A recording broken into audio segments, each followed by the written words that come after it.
আমাদের খাদিজা এডিটিং এর সকল প্রকার পার্ট গল্প দেখতে আমাদের চ্যানেলটি সাবস্ক্রাইব করে পাশে থাকা বেল আইকনটিতে ক্লিক করে অল নোটিফিকেশন অন করে দিন। হঠাৎ শান্ত অপরিচিতাকে এমন তীক্ষ্ণ রূপে দেখে অবাক মেঘ সাহেব আর ইউসুফও। তাদের মনোভাব হয়তো বুঝতে পারে সুখ, তাই খুব বিনীত স্বরেই বলল, মেঘ সাহেব আর ইউসুফ ভাইয়া, আমি আশা রাখি আপনারাও এই কথাটা ভুলে যাবেন। যখন এই টপিক নিয়ে আলোচনা করার মতো সময় আসবে তখন আমি নিজেই সবটা বলবো, এর আগে এই কথা কেউ যেন না জানে। মেঘ কেবল মাথা নাড়িয়েই সায় জানালো। হঠাৎ ঠান্ডা সুখের উষ্ণ আচরণে ভড়কে যায় সবাই। তারপর হসপিটালের সব ফর্মালিটি শেষ করে আবারও মেঘের গাড়িতে গিয়ে বসে তারা। সুখকে বাড়ি অবধি পৌঁছে দিতে মেঘ নাছোড়বান্দা। পথিমধ্যে সুখ একবার গাড়ি থামিয়ে কিছু আচার কিনে নেয়, তারপর আবারও গাড়ি চলতে শুরু করে। ততক্ষণে বিকেল পেরিয়ে সন্ধ্যা নেমেছে চারপাশে। খোলা রাস্তায় গাড়ি চলছে দ্রুত গতিতে, কেউ কোনোরূপ কথা বলছে না। সব নিবিড় এলাকার কাছাকাছি গাড়ি আসতেই মুখ খুলল। ভাইয়া গাড়িটা সাইডে দাঁড় করান। সুখের কথা শেষ হওয়ার সেকেন্ডের মাথায় গাড়িটা থামিয়ে দিল ইউসুফ। সুখ মেঘের দিকে তাকিয়ে বলল, ধন্যবাদ মেঘ সাহেব, আমাদের নেমে যেতে হবে এই মোড়েই। এলাকা অবধি গেলে আমার চরিত্রে লেপন করা কালিটা আরো গাঢ় হবে, সাথে কালি ছিটা লাগবে আপনাদের শরীরেও। তাই এ অবধি পথ চলা থামুক। মেঘ আর কিছু বলেনি, কেবল ঘাড় কাত করে সম্মতি দিল। অপরিচিতার ভাবনা চিন্তায় সে সত্যিই মুগ্ধ। আজকালকার মানুষ খারাপ বই ভালো তো ভাবতে পারে না। এর চেয়ে সামান্য পথ না হয় অপরিচিতা একা হাঁটুক আজ। একদিন এ গাড়ি দিয়েই বাড়ি অবধি যাবে। সুখ আর তার বান্ধবীরা গাড়ি থেকে নেমে বিদায় জানিয়ে হাঁটা শুরু করলো নিজেদের গন্তব্যে। ইউসুফ মেঘের দিকে তাকিয়ে বলল, স্যার, ম্যামের হাবভাব বেশ সন্দেহের। সে গর্ভবতী না, কিন্তু সবাই জানে গর্ভবতী। আবার সে আচারও কিনে নিল, আবার মিথ্যেটাও বেশ স্বাচ্ছন্দ্যে মাথা পেতে নিচ্ছে। কলঙ্ক লেপন করে ঘুরে বেড়াচ্ছে। কিছু কি গোপনে আছে? মেঘ মাথা নাড়িয়ে বলল, আমাদের অজানা অনেক কিছুই গোপনে আছে, তবে এটা শিওর অপরিচিতার সাথে কেউ বিশ্বাসঘাতকতা করেছে, আর সেই সূত্র ধরেই এমন মিছে কলঙ্ক। দেখা যাক সত্যিটা কতটুকু জানতে পারি। এখন থেকে মাটি কামড়ে পড়ে থাকবো ওনার পিছে। ইউসুফ আর কিছু না বলে গাড়ি স্টার্ট দিল। স্যার না বললেও ইউসুফ এতক্ষণে বুঝে গেছে যে তার স্যার এ জন্মে ম্যামকে ছাড়বে না।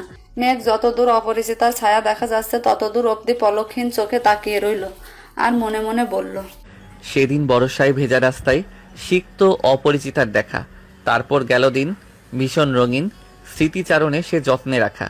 সুখ বাড়ি এসে জামা কাপড় বদলানোর জন্য ওয়াশরুমে চলে গেল। বেশ খানিকটা সময় ফ্রেশ হয়ে বের হতেই তার রুমে বসা মেয়েটাকে দেখে চমকে ওঠে। আজকাল লীলাবতী ঘর থেকে বের হয় না বললেই পারা যায়। আগে সব সময় সে সুখের পিছে পড়ে থাকতো, কিন্তু এখন তেমন কিছুই করে না। লীলাবতীকে দেখে সুখ বেশ অবাক হলো। অবাক ভাবটা প্রকাশ না করে মুচকি হাসি দিয়ে বলল, আরে লীলা, তুই এখানে? কিছু বলবি? লীলা গম্ভীর ধ্যানে মগ্ন ছিল তখন। সুখের কথায় ধ্যান ভাঙতেই মাথা ডানে বামে ঘুরিয়ে বলল, না, কিছু বলবো না। তোমার খাবার নিয়ে এসেছি। সেই সকালে তো না খেয়ে বের হয়েছো, তাই খাবার এনেছি। দাদি তো বাড়িতে নেই, খাবার না আনলে অভুক্ত থাকতে হতো। এ বাড়ির যে মানুষজন। সুখ এগিয়ে এসে বোনের পাশে বসলো। হঠাৎ করেই তার চঞ্চল্য বোনটা কেমন ঠান্ডা হয়ে গেল। কাঠখোট্টা স্বভাবের মানুষটার এমন পরিবর্তন সত্যিই মানা যায় না। ছোট্ট মানুষটার হাসি খেলা কেমন ভাবে কেড়ে নিল অমানুষটা। সুখ নিজের ব্যাগ থেকে আচারের প্যাকেটগুলো বের করে বোনের হাতে দিয়ে স্নেহ মাখা কণ্ঠে বলল, এটাই তোর জন্য এনেছি। এখন তো নিশ্চয়ই এসব খেতে ইচ্ছে করছে, তাই না? তোর কিচ্ছু হবে না, দেখিস আমি আছি তোর সাথে। এই বাচ্চাটা সুন্দরভাবে পৃথিবীর আলো দেখবে। এর পৃথিবীতে এসে কি লাভা পাই? নোংরা পৃথিবীতে আসার চেয়ে না আসাই ভালো। কলঙ্কের বোঝা মাথায় বহন করে কিভাবে চলবে ও? সদ্য কিশোরীর এমন কথায় চুপ হয়ে যায় সুখ। তবুও বোনকে সান্ত্বনা স্বরে বলে, তুই একদম এসব নিয়ে ভাবিস না, ওর জন্য আমি আছি, ভরসা রাখিস। লীলাবতী আর কোনো কথা বলে না। সুখকে খেতে বলে উঠে চলে যেতে নেয়। দরজা অবধি গিয়ে কি মনে করে যেন দাঁড়িয়ে যায়। তারপর অদ্ভুত কণ্ঠে বলল, আপাই, তুমি বড্ড সহজেই মানুষকে বিশ্বাস করে ফেলো, কিন্তু মানুষ এতটা বিশ্বাসের যোগ্য না। আমিও তো তোমার সাথে এত ভালো আচরণ করিনি কখনো, তাহলে আমাকে কেন বিশ্বাস করছো? এমনও তো হতে পারে আমি খাবারের সাথে বিষ মিশিয়ে তোমায় দিয়েছি। লীলাবতীর এখনো কথাতেও চমকায় না সুখ। ধীরে সুস্থে থালা থেকে এক লোকমা ভাত মুখে নিয়ে চিবাতে চিবাতে বলল, বিশ্বাসের বিষও হজম হয়ে যায়, বিশ্বাসে মিলায় বস্তু তর্কে বহুদূর। লীলা একটা তাচ্ছিল্য হাসি দিয়ে চলে যায়। আচ্ছা, তাচ্ছিল্যটা কাকে বলে, কাকে জানালো? সুখকে নাকি নিজেকে? বাবার লাইব্রেরিটাতে ধুলো জমেছে খুব। এই 1 মাস এদিকে কেউ আসেনি। মানুষটার বড্ড স্বাদের জায়গা ছিল এই লাইব্রেরি রুম। মানুষটাও নাই, স্বাদের লাইব্রেরি রুমও ধুলো মাখা। আজ অনেক দিন পর সুখ লাইব্রেরিটা পরিষ্কার করতে আসছে। এতদিন রুমটার দিকে তাকালে বুকের ভিতরে 1000 খানেক শূন্যতা অনুভব হতো। তাই তো এইখানে পা দেয়নি। আজ হঠাৎ করেই রাত বিরাতে পা দেওয়ার ইচ্ছা হতেই ছুট লাগায় লাইব্রেরিতে। মনে হচ্ছে বাবা যেন আশেপাশে আছে। আজাদ শেখ মানুষটা কোনো কালে একটা খারাপ কাজ করেছেন বলে সে খারাপ হতে পারে, কিন্তু বাবা নামক মানুষটা তো খারাপ ছিল না। লাইব্রেরিতে এসেই ধুলোমাখা বই দেখে আফসোস করে অনুশোচনা হলো সুখের। বাবা নেই বলে বুঝি বাবার জিনিসের এত অবহেলা? দ্রুতই সে পরিষ্কার করা শুরু করলো রুমটা। একবারে কোনায় একটা শোকেসে ঝাড় দেওয়ার সময় একটা বইয়ের দিকে নজর যায় সুখের। পুরনো হয়েছে বইটা, অনেক বেশি পুরনো। ধুলি জমে জমে যেন পাহাড় হয়েছে। এত কোনায় তো বাবা বই রাখে না। কৌতূহলবশত বইটা হাতে নিয়ে ঝাড়া দেওয়ার সময় বইয়ের ভেতর থেকে হালকা হলদেটে রঙের কাগজটা মাটিতে পড়ল।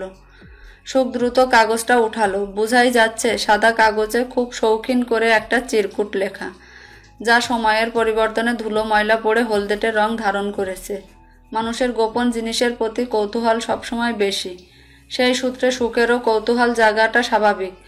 আর সেই কৌতূহল বসেই চিঠিটা খুলল সে। চিঠিটা খুলতেই খুব নিখুঁতভাবে লেখা 3টে গভীর মর্মার্থের লাইন ভেসে উঠল। আপন মানুষ ঠকায় খুব বাজেভাবে, বিশ্বাসঘাতকরাও আপন মানুষের শ্রেণীর। কখনো সম্পর্ক ঠিক রাখতে মুখ বুজে সহ্য করতে হয় অনেক কিছু। কেবল ভয় হয় পৃথিবীটা ছেড়ে চলে যেতে হবে খুব দ্রুত। মানুষগুলো আমার লাশ খুঁজে পাবে তো? এমন প্রশ্নমাখা চিরকুট দেখে ভীষণ অবাক হয় সুখ। বাবার এই লাইব্রেরিতে সে ছাড়া আর কেউ আসে না। তাহলে এই ধুলোমাখা বইয়ের একরাশ ব্যতীত প্রশ্নমাখা চিরকুট রাখল কে? কার লাশের আত্মকাহিনী এই চিরকুটের মাঝে? প্রতিদিন তো মরছে কত মানুষ, আমিও না হয় গেলাম সেই মিছিলেই। জীবন সমীকরণ কুল না পেলে হারাতে হয় এমন অচিরেই।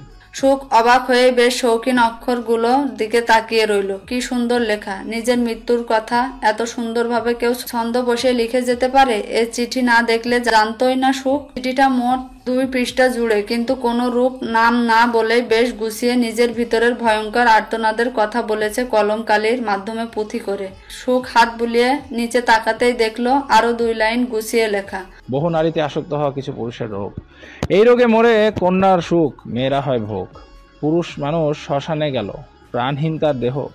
নারীর প্রতি রয়ে যায় লোভ, দেখতে পায় না কেহ। অসৎ পুরুষের বেঁচে থাকার চেয়ে মৃত্যুই যে শ্রেয়। সুখ বিস্মিত হয়। তার শরীরের প্রতিটি লোমকূপ দাঁড়িয়ে যায় যেন। পুরুষ মানুষের প্রতি এতটা ক্ষোভ, এতটা ধিক্কার কে জানিয়েছে? এত শৌখিন হাতের লেখা কার এত আর্তনাদ লুকানো? এখন প্রায় মধ্যরাত বললেও পারা যায়। হুটহাট দূর থেকে কুকুরের ডাক ভেসে আসছে। সুখ যখন চিঠির ভাষাতে গভীর মগ্ন, তখন হঠাৎ তার ঘাড়ে কারো উষ্ণ স্পর্শে ছিটকে উঠে বসে। পিছে ঘুরে অবাক কণ্ঠে বলে, লীলা, তুই এখনো ঘুমাসনি? এত রাত অবধি জেগে আছিস কেন? ভয় তো পাইয়ে দিয়েছিলি। তুমিও তো এত রাতে জেগে আছো আপাই। কি দেখছিলে যে আমি আসতে ভয় পেয়ে গেলে? গোপন কিছু কি? সুখ মাথা নাড়িয়ে হাতে থাকা চিঠিটা লীলার দিকে বাড়িয়ে দিয়ে বলল, না রে লীলা, অনেকদিন হলো বাবার লাইব্রেরিটাতে আসি না। আজ বাবাকে বড্ড মনে পড়ছিল বিধায় এখানে এসেছিলাম, কিন্তু এসে দেখি লাইব্রেরির অবস্থা ভীষণ করুণ। তাই পরিষ্কার করা শুরু করে দিই। তখনই কোনায় শোকেসের ভেতর থেকে একটা ধুলোমাখা বইয়ে এই চিঠিটা পাই। ঠিক চিঠি বলে ভুল হবে, কেবল 2-3 লাইনে জীবনের সব অনুভূতির বহিঃপ্রকাশ বলা চলে। বেশ পুরনো চিঠি, তাই দেখছিলাম। লীলা আপায়ের হাত থেকে চিঠিটা নিল। বেশ খুঁটিয়ে খুঁটিয়ে প্রতিটা অক্ষর পড়ল। একটা লাইনে গিয়ে তার চোখ আটকে গেল। অসৎ পুরুষের বেঁচে থাকার চেয়ে মৃত্যুই যে শ্রেয়। অসৎ পুরুষের মৃত্যু শ্রেয়। লীলা অবাক কণ্ঠে বলল, এটা কার লেখা আপাই? আমাদের বাড়ির সবার হাতের লেখা তো পরিচিত, কিন্তু এটা তো বেশ ভিন্ন লেখা। সুখ ঠোঁট উল্টালো। যার অর্থ সে জানে না। কার হাতের লেখা এটা?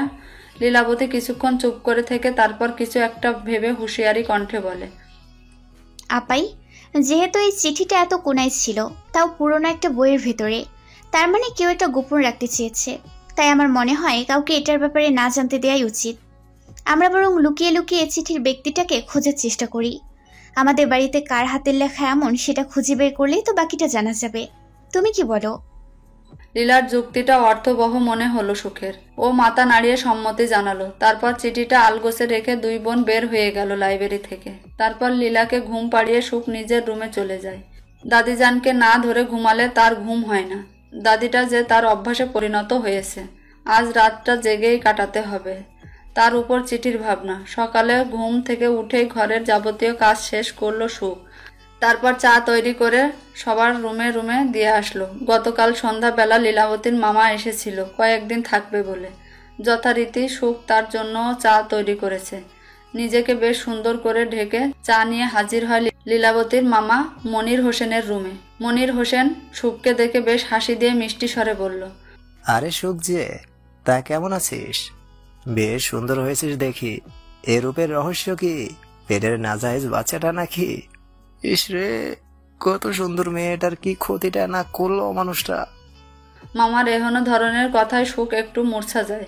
কোনো মতে চাটা টেবিলের উপর রেখে চলে আসতে নিলে মনির হোসেন সুখের হাতটা চেপে ধরল। সুখ আতকে উঠে হাতটা ছাড়ানোর চেষ্টা করে চোখ মুখ কুঁচকে বলল, মামা হাত ছাড়েন, এ কি অসভ্যতা করছেন? হাত ছাড়েন। মানুষরূপী পশুটা যেন জেগে উঠেছে মনির হোসেনের। সে আরো জোরে হাতটা শক্ত করে ধরে বলল, হাতটা কাউকে ধরতে দে না, হয়তো ভেসে যাবি নর্দমায়। মসরিরের থেকে আমরাও কিছু কম জানি না। মনির হোসেনকে আর কিছু বলতে না দিয়ে ভীষণ জোরে চড় লাগায় তার গালে। বয়সের পার্থক্য হয়তো 10 বছরের বেশি, কিন্তু জানোয়ারদের বয়স মানার প্রয়োজন নেই। সব কিছুর ঊর্ধ্বে সে একজন জানোয়ার। ধস্তাধস্তির শব্দে রীতিমতো সবাই সেই ঘরে হাজির হয়। সুখের শরীর ভীষণ কাঁপছে। সানজিদা বেগম নিজের ভাইকে গালে হাত দিয়ে দাঁড়িয়ে থাকতে দেখে এগিয়ে যায় ভাইয়ের দিকে। ভাইয়ের গালে হাত দিয়ে গদগদ কণ্ঠে বলে, কি হয়েছে ভাই, কি হয়েছে তোর? মনির হোসেনও চাপা রাগ থেকে ন্যাকা স্বরে নিজের বোনকে অভিযোগের স্বরে বলে, দেখ না দিদি, তোর এই সৎ মেয়েকে দেখে আমি আফসোসের স্বরে বললাম, মসরির নামের ছেলেটা কাজটা ঠিক করেনি। তখন সে আমায় বলল আমি যেন তার সঙ্গী হই। মসরিন যাওয়ার পর তার দিন খুব খারাপ যাচ্ছে, তাই আমাকে সে চাচ্ছে। আমি প্রতিবাদ করে না করাতে আমায় চর বসিয়ে দিল। সুখ ছি করে উঠল। সানজিদা বেগম তেড়ে গিয়ে ঠাস করে ভীষণ ভারী একটা চড় বসিয়ে দিল সুখের গালে। মহিলার হাতে থাকা আংটির পাথর ঠোঁটের কোণে লেগে ঠোঁটটাও ফেটে যায়। সুখের যেন মনে হচ্ছে গালটা ফেটে গেছে। আগুন লাগলেও বোধহয় এতটা জ্বলতো না যতটা এখন জ্বলে যাচ্ছে। সুখ অবাক হয় তার সৎ মায়ের আচরণে। অন্তত এই বিষয়ে এমন আচরণ আশা করেনি সে। বিষময় মাখা কণ্ঠে বলে, মা, আপনি আমায় ভুল বুঝলেন। একটা মেয়ে হয়ে অন্তত আরেকটা মেয়ের পাশে দাঁড়াতেন। সৎ মা বা বোন সম্পর্ক না হয় পরে হিসেব করতেন। মহিলা আর একটা চড় উঠানোর আগে লীলাবতী তার মায়ের হাত ধরে ফেলে। সানজিদা বেগম এতে দ্বিগুণ রেগে বলে, তুই আমার হাত ছাড় নীলু। এই মেয়েকে আমি মেরে ফেলবো। আমার ভাইকে কুপ্রস্তাব দেয়, আবার চড় দেয়। ওর শরীরের এত জ্বালা হলে পতিতালয়ে চলে যাক। এই সেম কথাটা তুমি তোমার ভাইকেও বলো আম্মা। ওনার শরীরে এত জ্বালা থাকলে পতিতালয়ে চলে যাক। ভদ্র মেয়েদের শরীরে কলঙ্ক লেপে জানোয়ার না হয়ে সেখানে গেলেই পারে। নিজের মেয়ের এমন কথায় চমকে যায় সানজিদা বেগম। অবাক কণ্ঠে বলে, ও তোর মামা হয় লীলু? কি বলছিস তুই? লীলা আর কোনো কথা না বলে সুখকে টেনে সেখান থেকে চলে যায়। সানজিদা বেগম কেবল হাঁ হয়ে তাকিয়ে রয় নিজের মেয়ের এখনো আচরণে। এটা কি তার সেই লীলাবতী যে সুখকে কটু কথা বলতে পেরে সুখী হতো? এতটা বদল কিভাবে সম্ভব? আজ অনু আর হিমা দুজনে একজনও আসেনি ভার্সিটিতে। হিমা কার বিয়েতে যেন গিয়েছে, আর অনুর মা অসুস্থ। সেই সুবাদে একাই ভার্সিটিতে আসতে হয়েছে সুখের। ক্লাস শেষ করে টিউশন পড়িয়ে বাড়ির পথে রওনা হলো। আজ সকালে খাবারও জুটেনি তার ভাগ্যে। কোনো রকম লীলাবতীর জন্য ভার্সিটিতে আসতে পেরেছে। দাদি বাড়ি নেই বলে এসব হয়েছে, না হয় এত কিছু ঘটতো না। দাদি ফুপিদের বাড়িতে গিয়েছে, আজ চলে আসার কথা। এসেছে কিনা জানা নেই সুখের। সারাটা দিন ওড়না দিয়ে মুখ ঢেকেছিল সে। ডান গালটা ভীষণ বিশ্রীভাবে ফুলে গিয়েছে। এতটা ফুলে গিয়েছে যে ডান চোখটা অবধি লাল হয়ে ডেবে গেছে। ফর্সা মানুষ হওয়ায় চড়ের প্রভাব দারুণভাবে প্রতিফলিত হয়েছে। আরে অপরিচিতা না, এই ভোর সন্ধ্যাবেলাতে এই রাস্তায়? পরিচিত কণ্ঠে পরিচিত নামটা শুনে থেমে গেল সুখ। ঘাড় ঘুরিয়ে পিছে তাকাতেই দেখলো কাঙ্ক্ষিত মানুষটা দাঁড়িয়ে আছে। সকালের ঘটনার পর থেকে এ অবধি সুখ একটুও হাসেনি, কিন্তু মেঘকে দেখে না চাইতেও ভদ্রতার হাসি হেসে বলল, আরে মেঘ সাহেব যে, আজ তো অপরিচিতা বিপদে পড়েনি, তবু মেঘ সাহেবের দেখা। মেঘ সুখের কথা শুনে হেসে উঠল, 2 কদম সামনে এগিয়ে এসে বলল, আসলেই বুঝি আজ অপরিচিতা বিপদে পড়েনি, তাহলে দেখা হয়ে কি ভুল হয়ে গেল? সুখ ব্যতিব্যস্ত স্বরে বলল। আরে না, আমি মোটেও সেটা বোঝাতে চাইনি। মেঘ হা হা করে হেসে উঠল। তখনই ইউসুফ হাজির হয়ে ব্যস্ত কণ্ঠে বলল, স্যার, ডিল ফাইনাল, চলুন। সুখ এবার ইউসুফের দিকে দৃষ্টি নিবদ্ধ করলো, হাসি মুখে বলল, কেমন আছেন ইউসুফ ভাই? নিজের নাম শুনে ইউসুফ তড়িৎ গতিতে তাকালো। সামনে যে সুখ দাঁড়িয়েছিল সে খেয়ালই করেনি। এতে ভীষণ লজ্জিত হয়ে লজ্জা মিশ্রিত কণ্ঠে বলল, আরে ম্যাম, আপনাকে আমি খেয়ালই করিনি, সরি। আলহামদুলিল্লাহ, ভালো আছি। আপনি কেমন আছেন? এই তো ভাইয়া ভালো আছি। আপনারা এখানে কাজে এসেছিলেন বুঝি? জি ম্যাম, অফিসের ডিলের জন্য এসেছিলাম একটা মিটিংয়ে। সুখের আর ইউসুফের কথাবার্তায় নীরব শ্রোতা হয়ে দাঁড়িয়ে রইল মেঘ। শ্রোতা বললেও ভুল হবে, কারণ সে শুনছে কম, দেখছে বেশি। হঠাৎ কিছু একটা খেয়াল হতেই সে ভুরু কুঁচকে বলল, অপরিচিতা, আপনার মুখ এমন ফুলে আছে কেন? আর ওড়না দিয়ে ডান সাইড ঢেকে রেখেছেন কেন? মেঘের আকস্মিক এমন প্রশ্নে ভড়কে যায় সুখ। আমতা আমতা করে বলে, ও তেমন কিছু না, এমনি। ইউসুফও এবার খেয়াল করলো, আতকে বলে উঠল, ম্যাম, আপনি ওড়নাটা সরান তো, আপনার ডান চোখটাও তো লাল হয়ে আছে, স্যার দেখুন। মেঘ এবার ভীষণ চোখ রাঙাতেই সুখ ঘোমটাটা সরালো। ইউসুফ আর মেঘ রীতিমতো অবাক হয়ে গেল। মেঘ আতকে উঠে বলল, এইভাবে কে মেরেছে আপনাকে? পুরো গাল লাল হয়ে গেছে, ঠোঁটের কিনারায় কালো হয়ে গেছে, চোখটাও তো লাল হয়ে গেছে। কে মেরেছে? সুখের যেন লজ্জায় মাটির সাথে মিশে যাওয়ার উপক্রম। কোনো রকম একটা রিকশা থামিয়ে উঠে গেল আর নিচু স্বরে বলল, পাপে কামড়িয়েছে, সেরে যাবে, ভালো থাকবেন। সুখের এমন কাণ্ড তাজ্জব বনে গেল ইউসুফ আর মেঘ। ইউসুফ মেঘের দিকে তাকিয়ে অদ্ভুত স্বরে বলল, স্যার, ম্যাম কার কাছে থাকে? এমন অদ্ভুত জীবনের গতি ধরা। মেঘ চলন্ত রিকশার পানে তাকিয়ে রইল কেবল। সে কি বলবে বুঝে পারছে না। এমন রাগ তার মাথায় চড়েছে, মনে হচ্ছে ধ্বংস করে দিবে সব। তার অপরিচিতার শরীরে এমন ভয়ানক আঘাত করার সাহস কিভাবে হলো কারণ? বাসায় এসে সুখ শুনে দাদি ফুপির বাসা থেকে চলে এসেছে, রেদওয়ান ভাই নিয়ে এসেছে। সে দ্রুতই হাত মুখ ধুতে চলে গেল। দাদি ছাড়া দিন খুবই খারাপ যায়। হাত মুখ ধুয়ে বের হতেই সুখের রুমে পাশ থেকে বীভৎস চিৎকার ভেসে আসলো। সুখ দ্রুতই পাশের রুমে যেতেই দেখলো মনির হোসেন বিছানায় গড়াগড়ি খাচ্ছে আর চিৎকার করছে। সুখ আরেকটু এগিয়ে যেতেই দেখলো মনির হোসেন ডান হাতটা কেমন ঝলসে গেছে, কেমন রক্তাক্ত হয়ে আছে। সানজিদা বেগম ভাইয়ের পাশে বসে ব্যতিব্যস্ত স্বরে বলছে, কি হলো ভাই, কি হলো তোর? এমন কি করে হলো? মনির হোসেন কেবল আর্তনাদ করে যাচ্ছে। ঘরের এক কোনায় দাঁড়িয়ে কেউ একজন বলছে, এমন পুরুষের বেঁচে থাকা অপেক্ষায় মৃত্যু শ্রেয়। মনির মামাকে হসপিটাল নেওয়া হয়েছে সেই ভর সন্ধ্যাবেলাতে। তারপর থেকে বাড়ি নিবিড় নির্জন, কারো মুখে কোনো কথা নেই। রেদানও তার পরপরই চলে গেছে। এরপরে ফুপির বাড়ি থেকে ফোন এলো, 2 সপ্তাহ পর হওয়া বিয়েটা এই সপ্তাহের শুক্রবারে হবে। রেদওয়ান আর অপেক্ষা করবে না, খুব দ্রুতই সে বিয়েটা সম্পূর্ণ করতে চাইছে। তারপর হতে এ অবধি আর কোনরূপ কথা হয়নি। যে যার রুমে নীরবতা পালন করছে। সুখ জানালার কিনারে দাঁড়িয়ে আছে। হসপিটালে যাওয়ার আগে আম্মা বেশ চিৎকার চেঁচামেচি করেছে। সে নাকি তার মায়ের মতনই চরিত্রহীনা। তার মা পালিয়ে যাওয়ার সময় কেন তার গলাটা টিপে মেরে ফেলে রেখে গেল না, সেটা নিয়ে আক্ষেপ করছে সৎমা। সুখ বাহিরে দূর আকাশে তাকিয়ে আছে, মনের মাঝে অভিমানের পাহাড়। মা নামক শব্দটা যেখানে সবার কাছে কোমলতা, সেখানে তার কাছে জীবনের ভীষণ কালো অধ্যায়। এ শব্দটা 5 মাসের ছোট্ট সুখকে রেখে, সুন্দর সংসার রেখে এক রাতে নাকি সুখের মা পালিয়ে যায়। তারপর সময় পেরিয়ে যায়, ঘরে নতুন মা আসে, সাথে বদলে যায় ছোট্ট সুখের জীবন গল্প। কি গো মাইয়া, কি ভাবো? নিজের দাদির কণ্ঠে ফিরে তাকায় সুখ। চোখের কোণে জমা বিন্দু অশ্রুকণাগুলো আঙ্গুল দিয়ে মুছে মাথা নাড়িয়ে বলল, না দাদিজান, কিছু না। তাহলে কান্দো কেন? দাদির প্রশ্নে হকচকিয়ে যায় সুখ, কিন্তু শেষমেশ নিজেকে সংযত রাখতে না পেরেই বলে ফেলল, দাদিজান, জন্ম আমার এমন বৃথা না হলেও পারতো। দাদি বুঝতে পারে সুখের মনোভাব, একটু এগিয়ে এসে সুখের মাথায় হাত বুলিয়ে বলল, তোমার বাবা মায়ের সংসারটা বড্ড সুখের আসিল। তুমি হওয়ার পর সুখ তো যেন ধরেই না। তারপর হঠাৎ একদিন শুনি তোমার বাবা মায়ের মাঝে কথা কাটাকাটি হয়েছে, আর তারপর ঝগড়া, হইচই, চিৎকার চেঁচামেচি। একদিন বাড়ির সবাই বিয়ে খেতে গেলাম তোমার এক চাচার। তুমি আর তোমার মা বাড়ি ছিলে। তুমি ছোট বইলা তোমার মা যায় নাই। বিয়া খাইয়া আইসা দেখি ছোট তুমি খাটের উপর হাত পা নাড়িয়ে চিৎকার করে কান্না করতাছ, কিন্তু পুরো বাড়ির কোথাও তোমার মা নাই, কেবল আলমারি থেকে গয়না উধাও।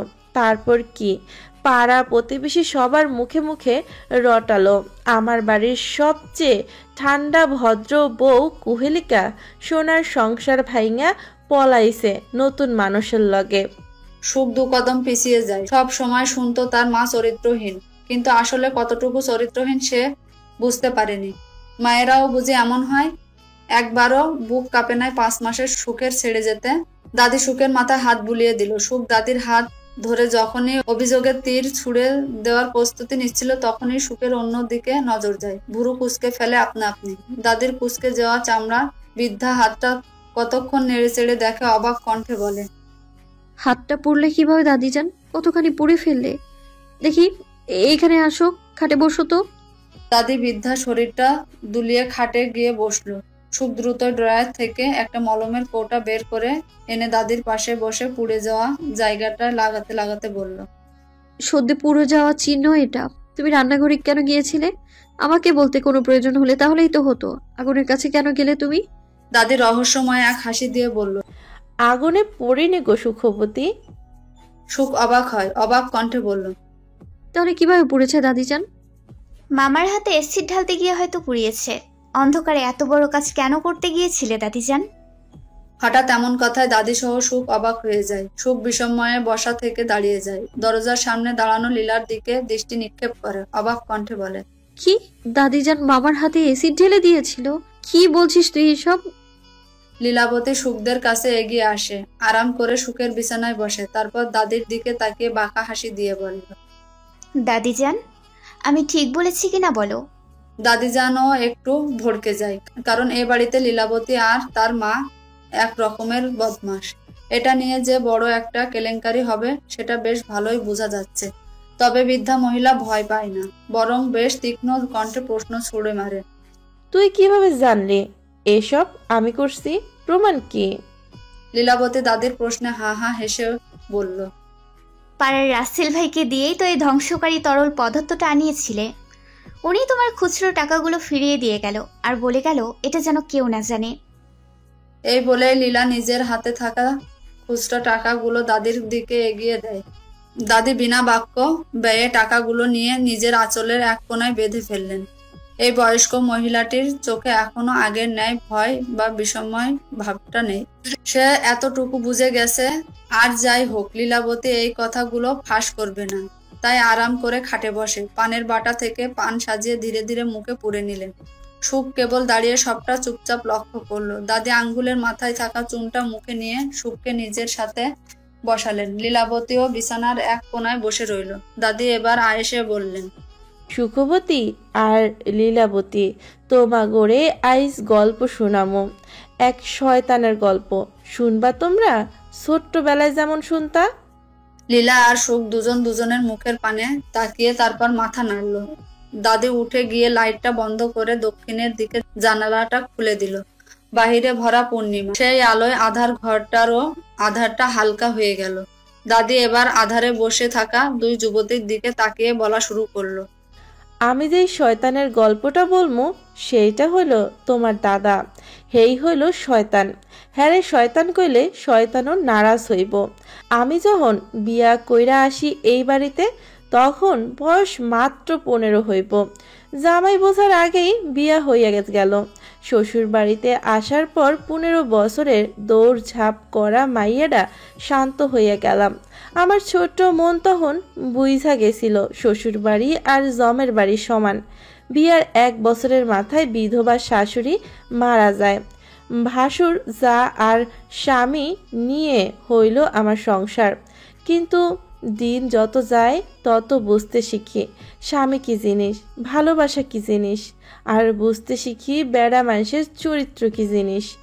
যখন প্রথম সুখের বাবা পেটে আইলো তখন মাঝরাইতে উইঠা দেখতাম স্বামী আমার ঘরে নাই। প্রায় এমন দেখতাম। একদিন দেখলাম আমার যে মেজো জায়ের জামাই শহর থেকে সেই জায়ের ঘর থেকে আমার স্বামী বাইর হইতাছে। তখনই যা বোঝার বুঝা লাইছি। পাশাপাশি গেরাম আসিল আমাগো। আমার শ্বশুর বাড়ি থেকে জামাইয়ের বাড়ি 15 মিনিটের রাস্তা আসিল। সবাই চিনত আমার দাদারে। সবার মুখে মুখে তার প্রশংসা হুনাই আমারে তার কাছে বিয়া দিছিল। তারপর এই নিয়া তোমার দাদার লগে আমার বেশ ঝগড়া ঝামেলা হয়। 5 মাসের পুয়াতি বইলা ছাড় পাই নাই। মায়ের খাইছিলাম তার হাতে। চঞ্চল আমি স্বামীর এমন আচরণে চুপ হইয়া গেলাম ভয়ে। তারপর দেখলাম সে নিষিদ্ধ মাইয়া মানুষের কাছেও যাইতো। আমি খালি সব সহ্য করলাম। 3 ছেলের পর যখন মাইয়া লিলুয়া হইল তখনও দেখলাম তার নোংরামি বন্ধ হয় নাই, বরং আরও বাইরা গেছিল।